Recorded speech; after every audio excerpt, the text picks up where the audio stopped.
This video will cover Chapter 3, which discusses simple linear regression. Regressions are used for forecasting purposes and as well as for analyzing any sort of relationship. So when we're looking at a regression, it's a statistical technique used to determine and describe the relationship between two variables. We have a dependent variable, which will denote y, and an independent variable, which will denote x. In general, we believe that x predicts y. So the temperature outside will predict the number of layers of clothing that you wear. So temperature would be x and layers of clothing would be y. Your speed will impact your gas mileage. So speed would be x and gas mileage would be y. So these aren't necessarily things that have a direct relationship. There may be some other factors that are involved in there, but they do have some sort of relationship with one another, and we believe that there is a predicting type relationship. Now, we'll discuss the math here, but we have to be really careful. The math that we're using in order to describe this relationship is based on covariance and correlation. Now, we know that correlation doesn't necessarily indicate causation, so there may be another factor that's coming into play here. Simple regression only uses one independent variable to make this prediction. So we only have one x and one y in this case. All right, so let's look a little bit at the process. Our goal is to come up, we have a regression model. We believe that x predicts y. So what we will do, use that regression model to estimate a regression equation, which we will then use to obtain the unknown parameters beta 0 and beta 1. So beta 0 and beta 1 are actually the population parameters, and what we will do is estimate B0 and B1 based on sample data that we've gathered. Now, it gets a little frustrating in that I, myself, and many other researchers, and even your textbooks, start going back and forth and using beta interchangeably with B. Just understand in general, with all statistics, it's nearly impossible to get the population parameters. So what we're actually doing is taking our sample data and using that to extrapolate information about the entire population. So our first step is to develop this theoretical relationship. I believe X predicts Y. Then I'm going to go and gather my sample X and Y data, and I'm going to use that to estimate my regression equation. So if you'll notice in the light blue circle there, we have Y hat. That's the predicted Y. So given an X, I will predict a specific Y. So given my independent variable, I can use it to predict my dependent variable. And what my regression equation does is then estimate that beta 0, which is my y-intercept, the value of y when x is equal to 0, and beta 1, which is my slope coefficient. My slope coefficient tells me the 1 unit change in y for each unit increase in x. So how do we actually come up with this beta 0 and beta 1? How do we come up with this intercept and slope coefficient? Well, the idea is to try to find the best fit relationship between the two. How can I use X to predict Y? So the best fit would be the one that minimizes mistakes, right? So Y is your actual Y, and Y hat is the one spit out by the regression equation, meaning I plug in my X into this equation given my fitted beta 0 and beta 1, and it predicts Y hat. So the goal is to minimize residuals, and that's what we see our first option being. This will be known as the error term. So it's the difference between the actual and the predicted. So the Y without the little hat on it is the actual, and the Y with the hat on it is predicted. For this first one, that's saying the sum, minimize the sum of your residuals. Now this would be 0 for any line passing through the point of the averages of x and y, because the deviations above and below would cancel each other out. So that's not something we want to look at. Another option would be to minimize the absolute value of the residuals so that we don't come into the situation where residuals above and below, or mistakes or near misses above and below, are canceling one another out. But they are still partially in that case. So what we really want to focus on is the sum of squared residuals. So that's what OLS minimizes. OLS, which is simple linear regression, or ordinary least squares, is designed to minimize the sum of squared residuals. So ordinary least squares, least meaning minimize, sum of squared residuals, ordinary least squares. So that's where it gets the name. So this bottom peach equation there, it shows you that OLS finds the best fit line by minimizing the sum of squared residuals, or minimizing the sum of squared deviations of y from its predicted value. And here's just an illustration of that using, using this data. We have our x data that we're using to predict y, and we come up with this equation, y equals negative 0.2 plus 2.2x. And we see our actual observations as the dots there, and then our best fit line. In our first illustration, we don't see, we just see the dots. In our second illustration, I tried to draw lines indicating the deviations, but I didn't do such a good job. So red is a positive deviation, meaning it's the actual is above the best fit line, and green is a negative deviation, meaning the actual is below the best fit line. So what we do when we run OLS is try to minimize the sum of squared deviations of y from its predicted value. So we try to minimize the sum of squared mistakes. That's another way of thinking about it. We search for a line that minimizes the sum of squared residuals. In other words, minimizes the sum of squared deviations of y from its predicted value. The right line minimizes the residuals, meaning that it minimizes the difference between the actual and predicted values. In other words, minimizes your screw up, because your goal is to use x to predict y. So the goal of minimizing screw ups makes sense, minimizing the error term. And again, the error term is the difference between y hat, the estimated value of y, and the actual y, the observed value of that dependent variable. So how does OLS come up with this beta 1 slope term and beta 0 intercept term? Well, I said it's all about the correlations and covariances. So if we look at the calculation for the slope coefficient, that is the covariance of x and y divided by the variance of x. Now, covariance is co-movement. So when x goes up, does y go up? When x goes up, does y go down? And to what degree? How do they covary? How do they move against one another? Divided by the variance of x. So how spread out is x from its mean? What is the degree of variability that we observe in x? Remember, you can think of variance as the risk of not getting what you expected squared, where what you expected is your mean value. You can also think of this, the most common example of a slope coefficient of beta, it's actually called beta, would be a Stokes beta, where x is the rate of return on the market and y is the rate of return on your stock. So the beta coefficient of your stock is calculated as the covariance, the co-movement between your stock and the market, divided by the risk of the market. Then that intercept term is calculated after we've got that beta coefficient, that beta 1, that slope term. So the slope term is the most important there.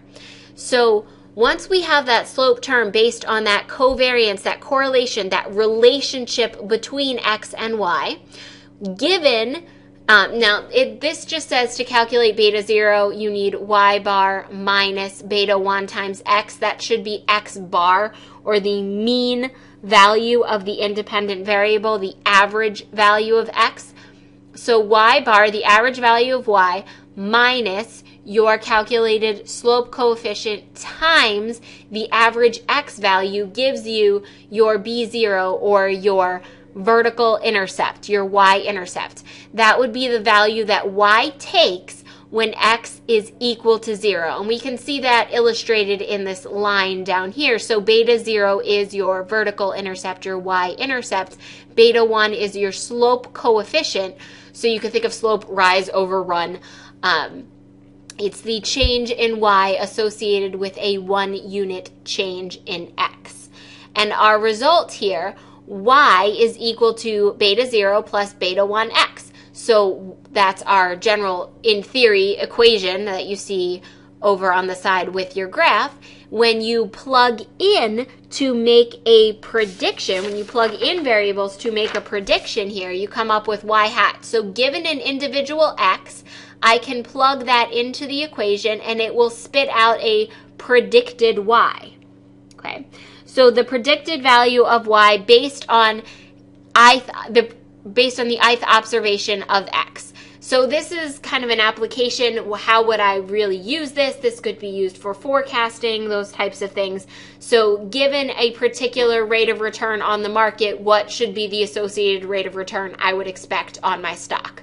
That would be an example of an application of your regression equation.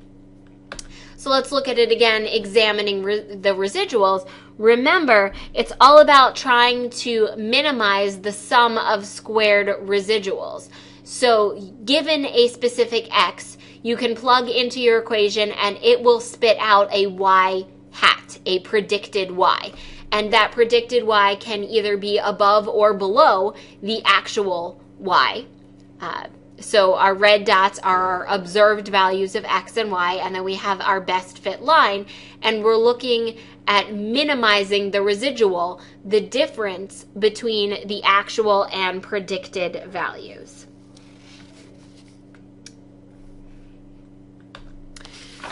So the predicted value of the dependent variable can be composed into two different parts, the fitted value and its residual. So actual y is equal to its predicted value plus an error term or residual term. The least squares operation chooses beta 0 and beta 1 to minimize the sum of squared residuals, minimize the sum of squared mistakes, minimize the sum of squared deviations of y from its actual value. Now, the math using OLS to make a scatter plot. So we can put our data into x and y notation in order to use the graph function to just have, to just use Excel to use the graph function and just create a scatter plot easily. You have to order your data as x then y. So your first column has to be x followed by y. And then you would follow these steps to come up with a scatter plot. You can see the associated video for that. Here are the steps for running a regression in Excel. And here is how we interpret our Excel output. So we have information here: R squared, degrees of freedom, SSR, SSE, SST, MSR, MSE, a standard deviation of beta, the actual beta 1 and beta 0, and the p-value of f. Now, I'm going to just kind of jump ahead and bring up what those values are since we've been talking about the residuals. Remember, your goal is to minimize the sum of squared deviations, minimize the sum of squared residuals. So we're going to do that by looking at SSR, SSE, SST, and MSE. So I'm going to kind of skip ahead here to where we get to that data. Okay. All right. So examining the error term, your goal is to minimize the sum of squared, or sum of squared errors. SSE, sum of squared errors. So that's what SSE stands for. It's the difference between the actual y and its predicted value. That's the variation in y not explained by the regression. The variation in y not explained by the regression. And OLS tries to minimize that. SSR is the variation in y explained by the variation in x. So that's y hat, your predicted y, minus your average y. SST is the sum of those two. That is the actual minus the average. And SST is equal to SSR plus SSE. This information is included in the Anova table of your regression printouts. So let's examine that relationship again. The mean squared error, MSE, predicts or provides an estimate of sigma squared, and the notation S squared is also used. Okay, so SSE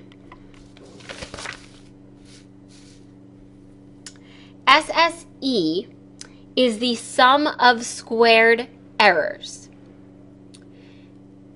This is, so that is, that's given to you, that's already the variance, so you take the square root of that to get sigma E or SE. Both of these are given in the Anova table. So MSE is the SSE divided by n minus 2. So that's an acknowledgement of the degrees of freedom, not something we need to be entirely concerned about. But sigma E or SE is the typical amount we miss in estimating each value of y.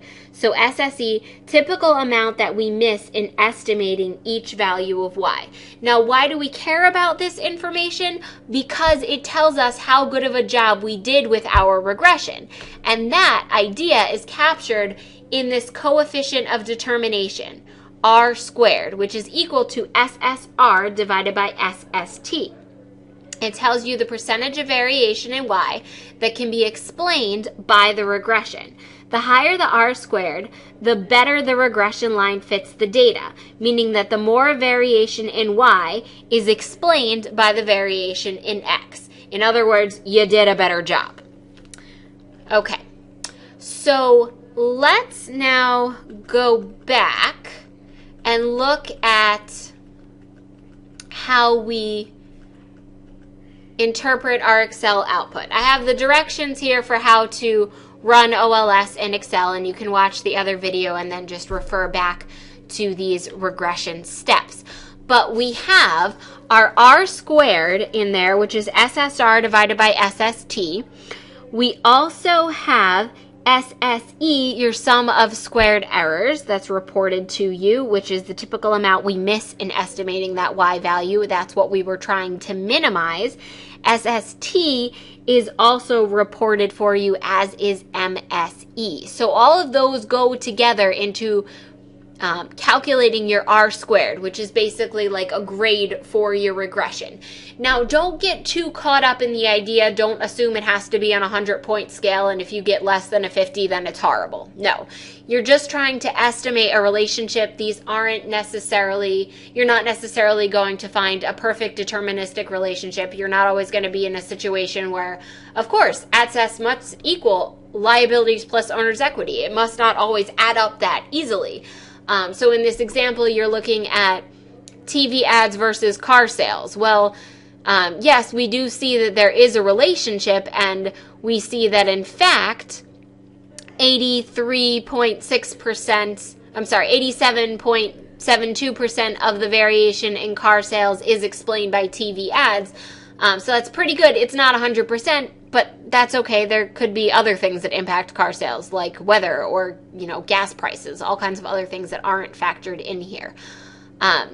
So in medical situations, you'll tend to see lower acceptable R squares. You really just have to be familiar with your data in order to know what kind of R squared is going to be good for you. So then we can look at the other information on here. So we have the Anova table. That gives us the degrees of freedom for our residual. That's pretty much the degrees of freedom that we're going to be using when we do our data analysis. We have the F statistic and the p-value of the F statistic. Remember, the F statistic tests HO. All of the independent variables together have no impact on the dependent variable. In this case, with simple regression, the p-value of the F statistic and the p-value of the T statistic will be the same since there is only one independent variable. So there, that p-value of F is less than 0.05, so you would reject HO, and you would find that TV ads do have a statistically significant impact on car sales. We see the actual equation can be found down in that coefficients section. So the intercept, that's going to be your beta 0 of 10, meaning if you if you had 0 TV ads, you would be predicted to make 10 car sales, and then beta 1 would be TV ads, which is 5. So for each additional TV ad, you predict that car sales will increase by 5 sales. Then we calculate the standard error of beta 1. Now this line actually should go down to the TV ads line, so it should be connecting to the 1.08. It just kind of copied a little funky. Obviously, the 2.36 is the standard error of beta 0, but you don't really care about the vertical intercept. That's not really important to you. The other important thing that you would be looking at here is this p-value on your slope coefficient. So the p-value on TV ads is less than 0.05. You would use this for your hypothesis testing.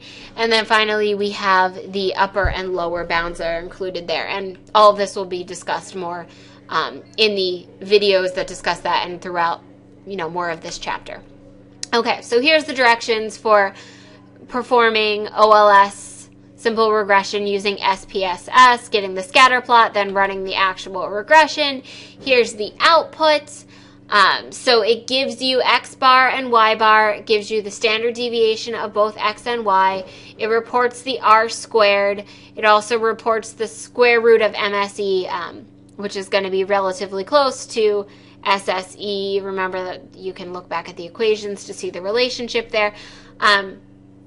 There will be situations where SPSS and Excel will come up with slightly different numbers. Neither of them are wrong. It's just about rounding. Then it reports the Anova Table, so you can still find SSR, SSE, SST, MSR, and MSE. We get the p-value of the F statistic, beta 0 and beta 1, the standard error of beta 1, and then the p-value for beta 1 is also reported there in the significance tests.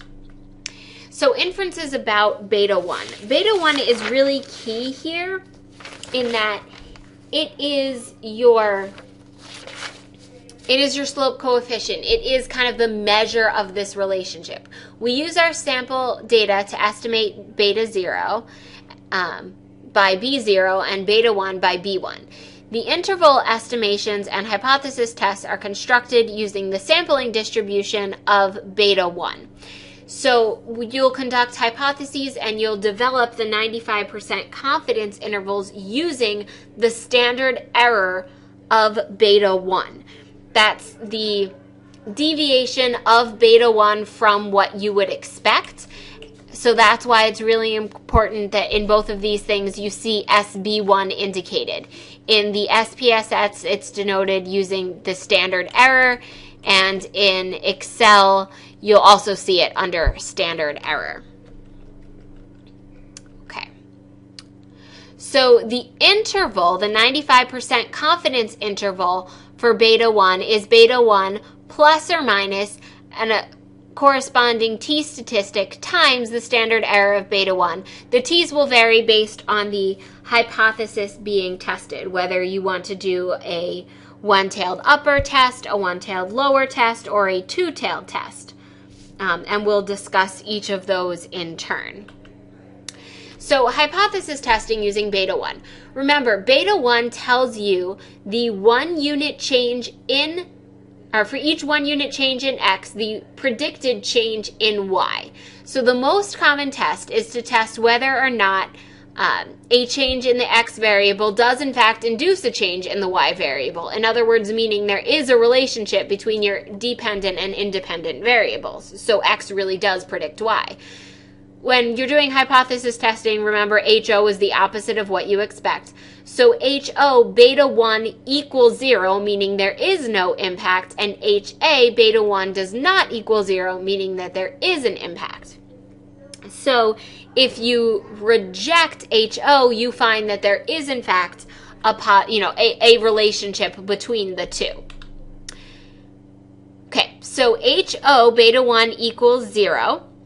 A whole bunch of different ways of calculating this. In general, I will just tell you to look at the p-value of the the p-value of the t statistic.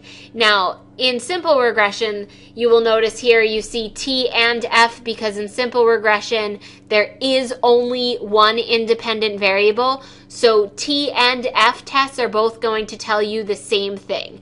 The f test tests HO, all of the independent variables together have no impact on the dependent variable. Well, in this case, there's only one independent variable, so the actual hypothesis, HO, is in both cases is beta 1 equals 0. So you can't conduct you're conducting two different tests using the same data, but they both have the same hypothesis, so of course they have to come up with the same result. Okay, so the most common one is just that there is no impact. But you can also do individual different hypothesis tests. So the two-tailed test is beta equals a specific value. The most common one where that specific value is denoted beta 1 hat, or beta 1 star, sorry. Beta 1 star, so that's your predicted value, the value that you're looking at. The most common test of that is just make beta 1 star equal to 0, and that's what your p-value on your t-statistic gives you default in both your Excel and SPSS printouts. We can, however, perform other hypothesis tests. We could do a one-tailed lower, which is where HO beta 1 is greater than or equal to a specific value, or a one-tailed upper, HO beta is less than or equal to a specific value. Now, of course, remember, this is hypothesis testing. Everything is opposite of what you expect. So it's a lower even though HO is greater than, and it's an upper tail for HO being less than. So keep that in mind. In either case, you're calculating the t-statistic as your calculated slope coefficient minus the expected value divided by the standard error of that beta. So I have here information on how to run that quickly in Excel. You have to make this hypothesis testing table. So you'll have your hypothesized value. You'll have to calculate the t-statistic. That's calculated as the absolute value of the difference between the beta that's calculated in the regression minus your predicted value, all of that divided by the standard error of beta. Degrees of freedom is n minus 2, or you can just click on degrees of freedom residual in your regression printout. And then the p-value lower, t-dist, that test statistic that you just calculated, that t-value that you just calculated, comma, degrees of freedom, comma, true. P-value upper is 1 minus p-value lower, and p-value two-tailed is 2 times the minimum of the upper and lower p-values that you had just calculated above. So to do the p-value upper, you need to calculate p-value lower first. To do the p-value two-tail, you need to calculate both of them first. So depending, how far you go in this table depends on what hypothesis you are actually being asked to test. Now, hypothesis testing for beta using SPSS is a little bit different. If you want to test for a positive impact and t is positive, then take the p-value. That p-value is written as the significance. So take that p-value and divide it by 2. If, however, you want to test for a positive impact but the t is negative, then the p-value is 1 minus significance divided by 2. So if t has the same sign as your test, so if t is positive and you want to do an upper-tailed test, then just take that significance value, which is your p-value, and divide it by 2. If it's negative and you want to do a lower-tailed test, take the significance value and divide it by 2. If, however, you have any sort of mismatch, then you would do 1 minus that p-value divided by 2. So we'll go over examples in class. Just remember, in general, when you're using SPSS, if t has the same sign as the test you want to do, take your p-value and divide it by 2. If it has an opposite sign, then your p-value is 1 minus the significance divided by 2. Because SPSS default always does the two-tailed test. Other hypotheses are tested in the exact same way as we did in Chapter 2. Now, assumptions of OLS. So, the way OLS gets that beta 1 is all based on these key assumptions. What are these assumptions? Remember, your goal was to minimize the squared error term, right? So you minimize your mistakes. So the first assumption is that the sum of all residuals is equal to 0. So the expected value of the residuals, the expected value of the error term is equal to 0. We expect the average disturbance, or error term, to be 0. So the regression line passes through the conditional mean of y. In other words, the sum of all residuals equals 0. The expected value of our residuals equals 0. Okay, that's number 1. Number 2, we believe that the error terms have a constant variance.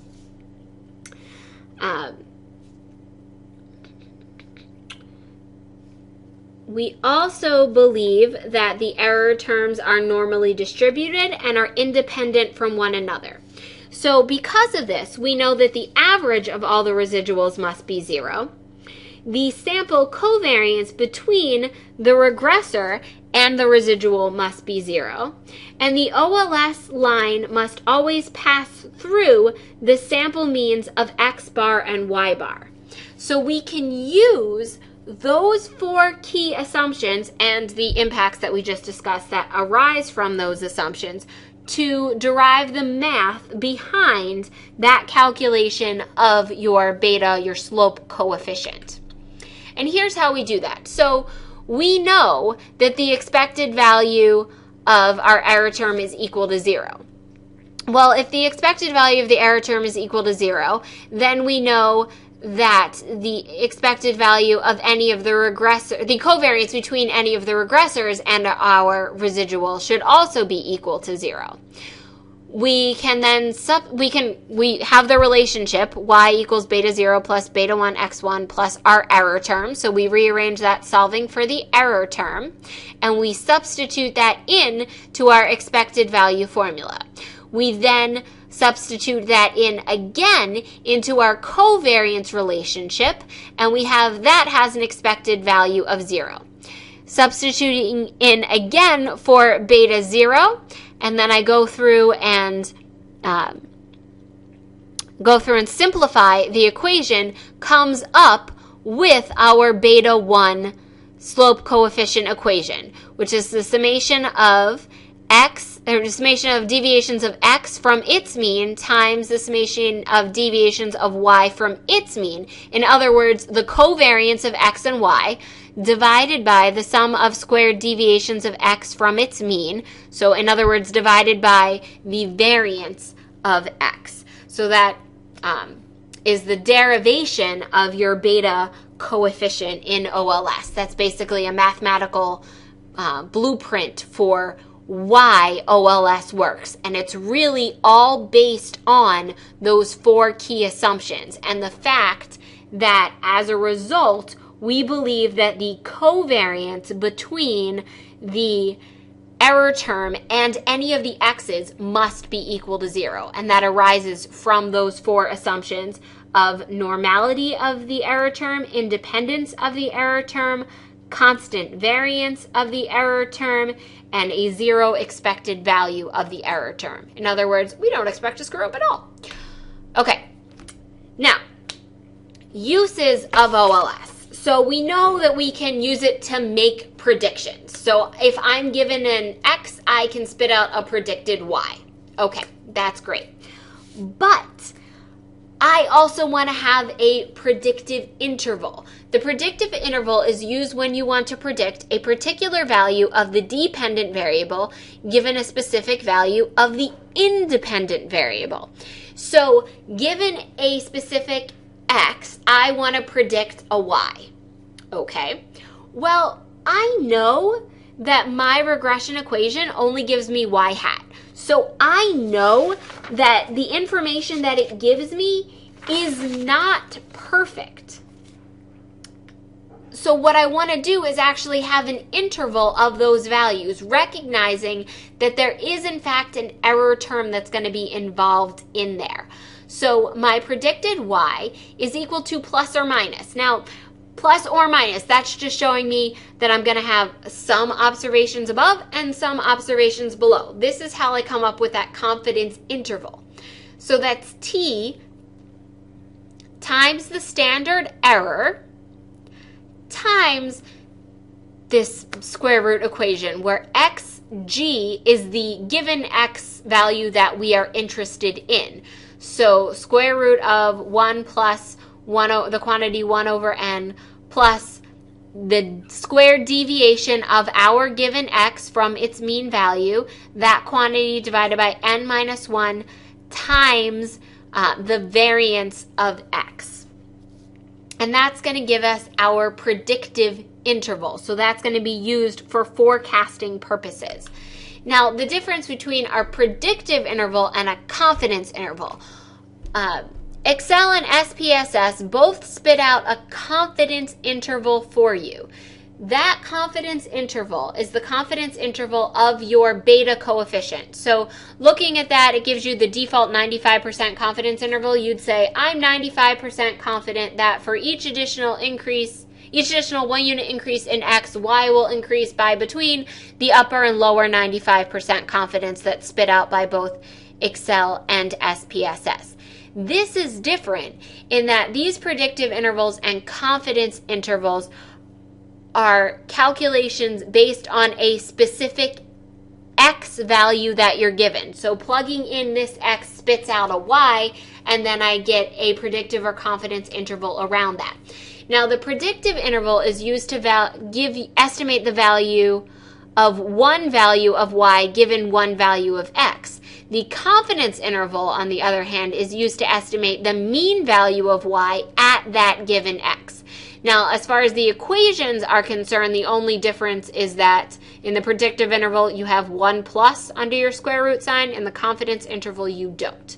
So the confidence interval of the predicted value of Y will be narrower than the predictive interval because the confidence interval is just giving you the estimate of the average value of Y, whereas the predictive interval is giving you that entire spread of acceptable predictions spit out by your regression for that specific X. So here is how to calculate the predictive interval using Excel, and there is a video on this. And here is how to calculate the predictive and confidence intervals using SPSS, and there is also a video on that. Okay, so we've already discussed this examining the error term section. Now let's talk about examining the residuals. So you can have both SPSS and Excel spit out for you these residual graphs. Now this graph, what it actually does is it allows you to visually test assumption number 2, which was that the variance of the error term is equal to 0. So we should see absolutely no pattern in our residuals. So if they're just clumped around 0, that's good. That means there really isn't a pattern. If we see them kind of spread out in a V shape, that means that the variance is not constant. The variance is actually increasing with different values of x because they're more spread out. So that's not going to be good. That's going to be a violation of assumption 2. If we actually see some sort of additional pattern in there, that tells us that the model form is not right. So what we would need to do is consider a different model form. So in Chapter 3, we're going to start examining multiple regression. Then in Chapter 4, we're going to go through and look at how to test for violations of each of these 4 assumptions and then how to fix them. And that would account for, the second graph. But if you have a pattern like you see in that third illustration there, that would tell you that your model form is not right, meaning that you didn't just violate one of the assumptions. You have the entirely wrong model, meaning it's not just y equals beta 0 plus beta 1 x plus beta 2 x2, whatever. That means there's a whole different model form that's required, and we'll talk about that in Chapter 5. So that may mean that you need to look at an inverse relationship, you need to look at a logarithmic relationship, or a first difference relationship, something like that. But just saying that there is not a direct relationship between your independent and dependent variables. So for simple regression, it's kind of easy in that you can actually print out these pictures. And you can do it for the entire regression. For multiple regression, we'll talk about it there too, and there you're just going to have to make individual graphs for each of your independent variables. So procedures for regression diagnostics: develop the model that has a theoretical basis, meaning I believe that X predicts Y. Gather the data, then create a scatter plot to see, does there look like there's some sort of linear relationship? And hey, if there does, then go ahead and run a regression equation to get your beta 0 and your beta 1. Calculate the residuals and check the required conditions. In other words, look at the residual plot and see, does there seem to be any pattern? If not, then you're good. If, however, you do have a pattern, then you would have to go on to assess the model's fit. Another way of just looking at the model's fit, looking at the R-squared, like if that's really low relative to what you see for that type of data, that would indicate that there's potentially a problem. If the model fits the data well, use the regression equation to make predictions. So if you have a good pattern, you have a high R-squared, that means that this regression equation, this relationship is good and it can be used for forecasting purposes. If, however, you find out that it's not working, then you need to move on and try something new.